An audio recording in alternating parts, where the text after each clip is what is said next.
नमस्कार दोस्तों, target with PS Parihar channel में आपका स्वागत है। आज की इस वीडियो में हम लोग बात करेंगे आंगनवाड़ी भर्ती की। किन किन जिलों में आंगनवाड़ी भर्ती आ गई है, किन किन ब्लॉक में, किन किन गांवों में कितने पद हैं, आंगनवाड़ी भर्ती की चयन प्रक्रिया क्या है, योग्यता क्या मांगी जाती है, आय कितनी लगती है, सारी जानकारी आपको इस छोटे सी वीडियो में मिलेगी। तो वीडियो को पूरा देखें, चैनल को सब्सक्राइब कर लें अगर आपने अभी तक सब्सक्राइब नहीं किया है, ताकि आप लोगों को इसी प्रकार की अथेंटिक अपडेट्स सबसे पहले मिलती रहे। आगे बढ़ने से पहले एक सूचना है उन विद्यार्थियों के लिए जो विद्यार्थी किसी भी प्रतियोगी परीक्षा की तैयारी कर रहे हैं। किसी भी प्रतियोगी परीक्षा की तैयारी करने के लिए सबसे आवश्यक वस्तु होती है मॉक टेस्ट। मॉक टेस्ट से आपको पता चलता है कि आपकी जो तैयारी है वो किस लेवल की है। उसके लिए यहाँ पर बेस्ट प्लेटफॉर्म है टेक्स्ट बुक का। टेक्स्ट बुक ने इस समय एक बहुत बड़ा ऑफर रखा है और इसकी जो लास्ट डेट है वो 19 मार्च है। ईयरली पास तो इन लोगों को होता है जिसमें लगभग 700 से ज़्यादा भर्तियां कवर की जाती हैं। 70,000 से ज़्यादा मॉक टेस्ट आपको मिलते हैं। इसकी कीमत मात्र 219 रुपये कर दी गई है अब।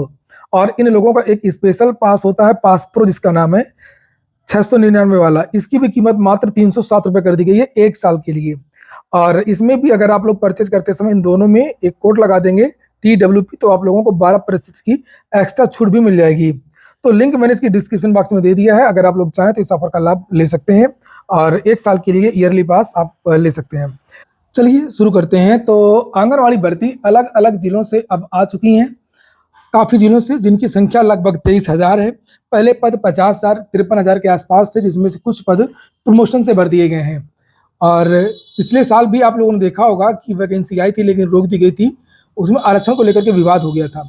उसके बाद में अभी 2-3 दिन पहले जब मैंने वीडियो बनाया था तब आप लोगों ने देखा होगा कि मैंने आपको जानकारी दी थी कि विज्ञापन आ गया है। लेकिन कुछ ही जिलों में विज्ञापन आया था, लेकिन इस समय कई जिलों से विज्ञापन आ गया है, जिससे आप लोग यहाँ पर देख सकते हैं अलग अलग जिलों में लास्ट डेट अलग अलग है। 21 दिन का समय दिया गया। वैसे कहीं पर ये देखिए लास्ट डेट 1 तारीख है, कहीं पर 2 तारीख है, इसलिए सब लोग अपने अपने जिले का देख लें।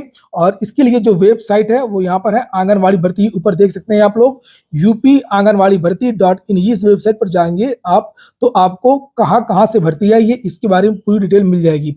जैसे यहाँ पर मुजफ्फरनगर, शामली, एटा, चित्रकूट, बागपत, हाथरस, पीलीभीत, लखनऊ, संभल, अमरोहा, कौशाम्बी, प्रतापगढ़, सीतापुर, मेरठ, हापुड़, औरैया, श्रावस्ती, मऊ, रायबरेली, कासगंज, बदायूं, सोनभद्र, मिर्जापुर, गाजियाबाद, खीरी, फतेहपुर, भदोही, बरेली, अलीगढ़, अयोध्या, महाराजगंज, इटावा, शाहजहांपुर, चंदौली, संत कबीर नगर, बस्ती, ललितपुर, बिजनौर, मथुरा, फर्रुखाबाद, गौतम बुद्ध नगर, रामपुर, उन्नाव, इतने जिलों से वैकेंसी आ गई है, जिनकी संख्या अभी तक अगर जिलों की हम बात करें तो लगभग 44 जिले हैं।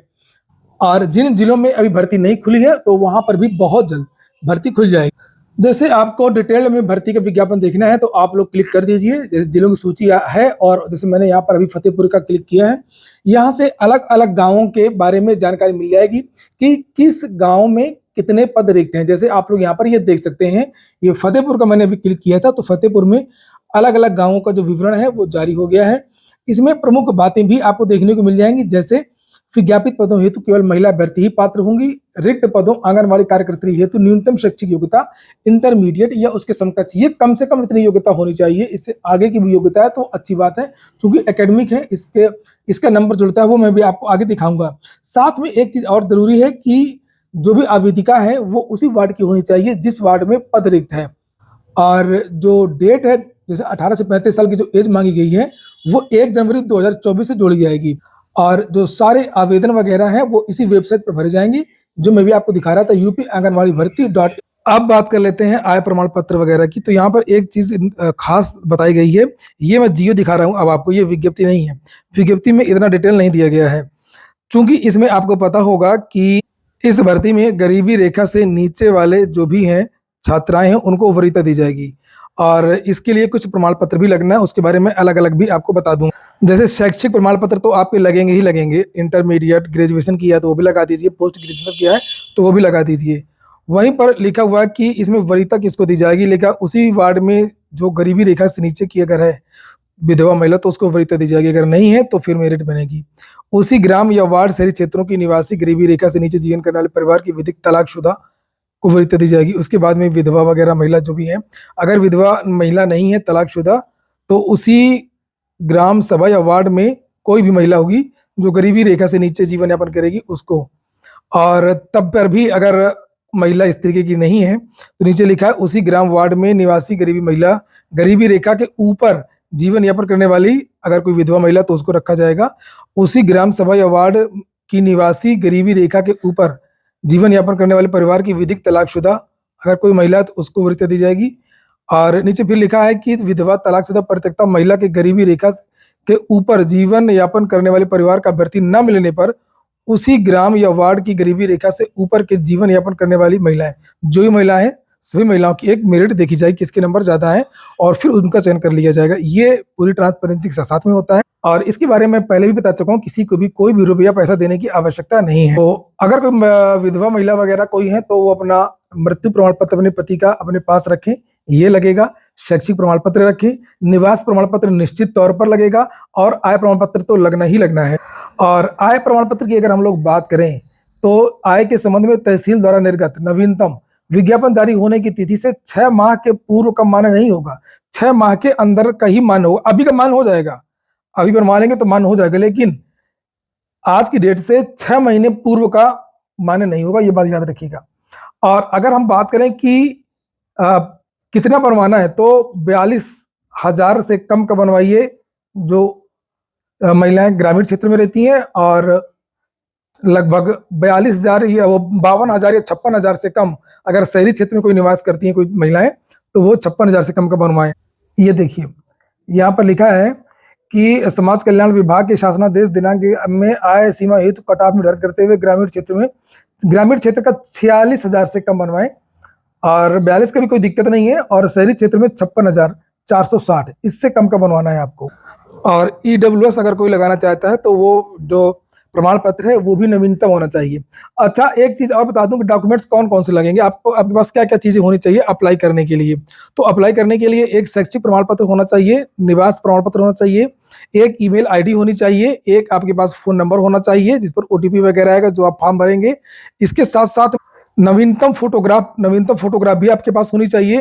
और सबसे बड़ी बात है कि आय प्रमाण पत्र या जाति प्रमाण पत्र अगर आप लगा रहे हैं तो जाति प्रमाण पत्र, आय प्रमाण पत्र भी आपके पास होना चाहिए, जो मैंने अभी आपको बताया 46,000 का और 56,000 का। और वहीं पर वेतन की अगर हम लोग बात करें तो वेतन नहीं मिलता है, मानदेय मिलता है, क्योंकि ये माना जाता है कि ये संविदा पर ये भर्ती होती है। और इनको लगभग जो है आंगनबाड़ी कार्यकर्त्री जो होती हैं उनको लगभग 8,000 रुपये मिलता है, सारे भत्ते वगैरह मिला करके। राज्य का अलग प्रोत्साहन राशि होती है, केंद्र सरकार अलग देती है, और 5500 के आसपास इनका मेन होता है और मानदेय होता है, तो लगभग 8,000 इनको मिलता है। और मिनी आंगनबाड़ी कार्यकर्त्री को 6500 और जो सहायिका होती है उसको 4,000 रुपये। तो वैसे तो मानदेय बहुत कम है, और लेकिन जो संविदा की जो भी नौकरियां होती हैं, एडहॉक पर जितनी भी नौकरियां होती हैं उनका यही हाल है, बहुत कम मानदेय दिया जाता है, जिसकी अक्सर आलोचना भी होती रहती है। और हालांकि कई ऐसे राज्य हैं जो आंगनबाड़ी कार्यकर्तियों को अच्छा खासा मानदेय देते हैं, खासतौर से अगर हम बात करें मध्य प्रदेश और उत्तराखंड इत्यादि की। अधिकतम जो उम्र होती है वो 62 वर्ष तक रखी जाती है। मेरिट कैसे बनती है उसको आप लोग यहाँ पर देख सकते हैं, जो जियो जारी हुआ था यहाँ पर लिखा हुआ है। लिखा है कि अभ्यर्थी द्वारा प्राप्त अंक का जो प्रतिशत है उसको 10 से विभाजित कर दिया जाएगा, जो उत्तर होगा वही अंक माना जाएगा। जैसे किसी छात्रा को हाई स्कूल में 45% अंक प्राप्त हुए हैं तो उसका पॉइंट 10 से भाग दे देंगे, बनेगा 4.5। इसी प्रकार यदि किसी अभ्यर्थी को 59% अंक प्राप्त हुए हैं तो 10 से भाग दे देंगे, 5.9 अंक हो जाएंगे। नीचे लिखा इसी प्रकार से ग्रेडिंग और सीजीपीए पद्धति में जो सीबीएसई बोर्ड वगैरह में रहता है प्राप्त अंक भी अगणित किए जाएंगे, उनको पॉइंट में बदला जाएगा। और इस तरीके से जो बाद में भी आपने शिक्षा हासिल की है, खासतौर से ग्रेजुएशन इत्यादि, उसके भी नंबर जोड़े जाएंगे। लेकिन समस्त परीक्षाओं के अंकों को जोड़ने के पश्चात मेरिट लिस्ट तैयार की जाएगी। यदि एक से अधिक अभ्यर्थी समान अंक प्राप्त करते हैं तो अधिक आयु वाले विद्यार्थी को वरीयता दी जाएगी। यदि एक से अधिक अभ्यर्थी अंक और आयु दोनों समान हो तो अधिक शैक्षिक योग्यता वाले को वरीयता दी जाएगी। तो ठीक है दोस्तों, ये हो गया आज का वीडियो। अगर आपकी कोई क्वेरी है, इस भर्ती से संबंधित कोई जानकारी नहीं है, आपको कुछ पूछना चाहते हैं, तो निश्चित तौर पर कमेंट बॉक्स में आप लोग पूछ सकते हैं। पूरा वीडियो सुनने के लिए बहुत बहुत धन्यवाद।